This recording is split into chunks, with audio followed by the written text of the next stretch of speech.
Assalamualaikum warahmatullahi wabarakatuh. Perkenalkan, nama saya Andre Wijaya Taufik. Saya bernomor induk mahasiswa 20011135028. Di sini saya berprogram studi Ilmu Administrasi Publik. Tujuan saya membuat video ini adalah untuk pemenuhan nilai UAS mata kuliah Evaluasi Organisasi Publik.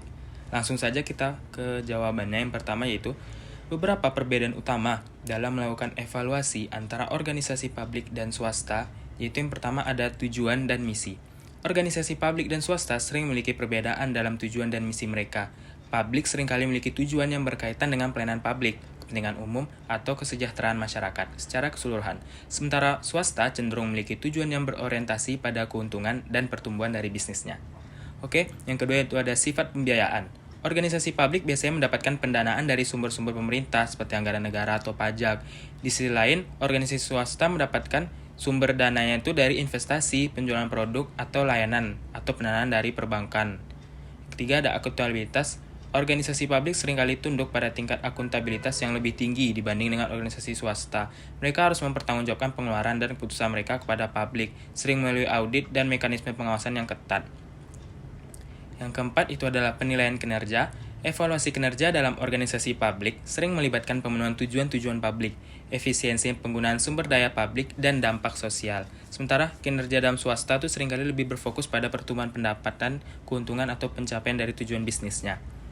Ada pengambilan keputusan, itu proses pengambilan keputusan dalam organisasi publik sering melibatkan aspek demokratis, keterlibatan pihak yang terkait, serta pemenuhan aturan dan regulasi yang ditetapkan. Di swasta, pengambilan keputusan biasa lebih cepat dan fleksibel, dengan fokus pada kepentingan pemilik dan pemegang saham. Kita masuk ke jawaban yang kedua. Berdasarkan Permenpan PANRB nomor 20 tahun 2018, terdapat 4 tahapan pokok evaluasi kelembagaan instansi pemerintah. Dan untuk tahap pelaksanaan pengumpulan data, lapangan dilakukan melalui penyebaran kuesioner kepada seluruh instansi pemerintah. Metode penyebaran dan pengumpulan kuesioner dapat dilakukan dengan cara disebarkan kepada responden dalam bentuk hard copy atau dalam bentuk soft copy atau melalui fasilitas kuesioner secara online. Sedangkan tahap pengelolaan dan data dilakukan dengan melakukan analisis terhadap jawaban dari pertanyaan terbuka sebagai pembanding dari hasil jawaban terhadap kuesioner yang dilakukan oleh tim verifikasi.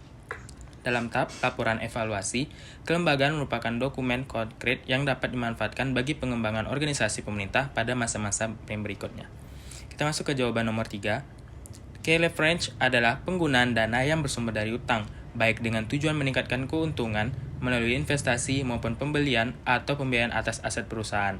Penghitungan rasio leverage juga menjadi indikator penting untuk menentukan kondisi keuangan suatu perusahaan. Baik, sekian yang dapat saya sampaikan. Terima kasih. Bila ada kekurangan saya mohon maaf. Wabillahi taufiq wal hidayah. Wassalamualaikum warahmatullahi wabarakatuh.